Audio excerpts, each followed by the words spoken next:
बिस्मिल्लाहिर्रहमानिर्रहीम नहमदुहु व नसल्ली अला रसूलिहिल करीम अम्मा बाद।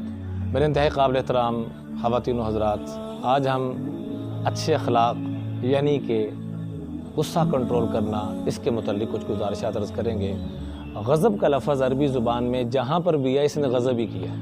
मिसाल के तौर पर अल-ग़ज़ाबिय्यु, उस सांप को कहते हैं, सांप की कई अक़साम हैं। अल-ग़ज़ाबिय्यु उस सांप को कहते हैं कि जिसका डसा पानी ना मांगे।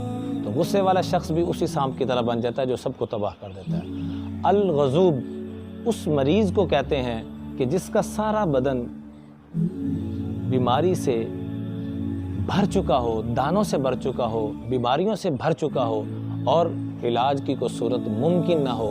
तो गुस्से वाले की भी यही कैफियत है। गुस्सा और अक़ल ये दोनों चीज़ें इकट्ठी नहीं हो सकती। ये इधर गुस्सा होता है या इधर अक़ल होती है। डॉक्टर हज़रात की तहकीक तो आ गई है। कुरान ने 1400 साल पहले कह दिया वल काज़िमीनल गैज़ वल आफ़ीना अनिन नास। भाई गुस्सा पीना भी है और दरगुज़र भी करना है, दिल दिमाग में भी नहीं रखना। डॉक्टर हज़रात कहते हैं जो गुस्सा दिल दिमाग में रखता है, जितनी बड़ी बड़ी बीमारियां हैं उनमें से कोई ना कोई इसको तोहफे के तौर पर मिलती है। इसलिए ना दिल दिमाग में गुस्सा रखें और ना उसका इजहार करें। इजहार करेंगे अगले को तकलीफ़ होगी, अंदर रखेंगे आपके बदन को तकलीफ़ होगी। दोनों का हक बनता है, ना अपने आप को तकलीफ़ दें ना दूसरों को दें। हज़रत इमाम ज़ैनुल आबिदीन के पास एक शख्स आया और बुरा भला कहना शुरू कर दिया। तशरीफ़ फरमा थे तो चेहरा यूँ मोड़ लिया तो गुस्से से कहने लगा इय्याका आनी, जनाब मैं आपको बुरा भला कह रहा हूँ। मुस्कुराते फरमाया इय्याका आनी, जनाब मैं आप ही को तो मुआफ़ कर रहा हूँ। ऐसे ही एक दफ़ा इनकी बांदी, इनके लिए कोई मेहमान आए तो गरम गरम सूप लेकर आई, उसको ठोकर लगी और वो सारा उबलता हुआ पानी हज़रत के रान के ऊपर गिरा, जिससे टांग काफ़ी हद तक मुतासिर हुई।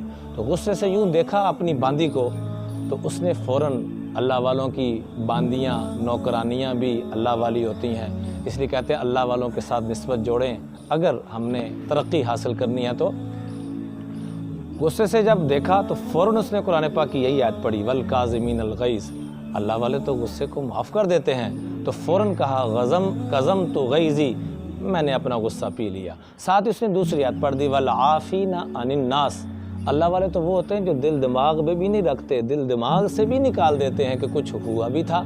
तो फरमा आफ़ौतु अन्की, जा मैंने तुझे बिल्कुल ही माफ़ किया।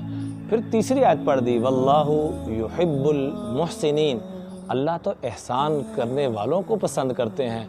तो मैं जा तुझे आज़ाद कर दिया। गुस्से के वक़्त जो दुआ मांगी जाए, हदीस पाक कहता है उज़कुरनी इज़ा ग़ज़िबता, अल्लाह कहते हैं आओ मेरे साथ एक डील करो। या अल्लाह वो क्या कि जब भी तुम्हें कभी गुस्सा आए, बीवी बच्चों पर, दोस्त अहबाब पर, मुलाजिमीन पर, बीवी को खामिन पर, किसी को भी किसी पे गुस्सा आए, फ़ला अहलिकु कफ़ी मन अहलिक, तो उस वक़्त गुस्सा ना निकालना और ना ही दिल दिमाग में रखना। ख़ास तौर पर रमज़ान में भूखा प्यासा इंसान होता है तो ये कैफियत बन जाती है। ये बड़ा सुनहरी मौका है कि हम उस वक़्त गुस्सा ना निकालें, बल्कि क्या करें, अपने गुस्से को पी जाएं। तो उस वक़्त जो दुआ मांगेंगे यकीनन कबूल होगी, यकीनन कबूल होगी, यकीनन कबूल होगी। तो गुस्से के वक़्त की मांगी हुई दुआ, मैं अक्सर दोस्त अहबाब से अर्ज़ करता होता हूँ कि ख़त्म कुरान पे भी बड़ी दुआ कबूल होती है, ख़त्म बुखारी पे भी, लेकिन अल्लाह की कसम जो गुस्से के वक़्त सबसे बेहतरीन घूंट कौन सा है, तो मैं गुस्से को पी जाने वाला घूंट, गुस्से को पी जाने वाला घूंट। गुस्सा नहीं करेंगे तो पराए भी अपने बन जाएंगे, गुस्सा करेंगे तो अपने भी पराए बन जाएंगे। इसलिए हुज़ूर सल्लल्लाहु अलैहि वसल्लम से पूछा गया पूरे दीन का खुलासा क्या है, तो मैं अल्लाह तग़ज़ब, गुस्सा ना करना, तुमने पूरे दीन पे अमल कर लिया। मेरा पूरे पाकिस्तान की जेल खाना जात में जाना होता है बयानात के सिलसिले में, कैदियों में भी, अमले के अंदर भी। तो मैं कैदियों से 2 सवाल ज़रूर करता हूँ कि गुस्से की वजह से अंदर कौन कौन आया और बुरी संगत की वजह से अंदर कौन कौन आया। तो अक्सर 70-80% बाज़ जगह इससे भी ज़्यादा हाथ खड़े होते हैं कि हम भी गुस्से की वजह से आए, हम भी गुस्से की वजह से आए। बुरी संगत के बारे में हम अगले क्लिप्स में कुछ गुज़ारिशात अर्ज़ करेंगे।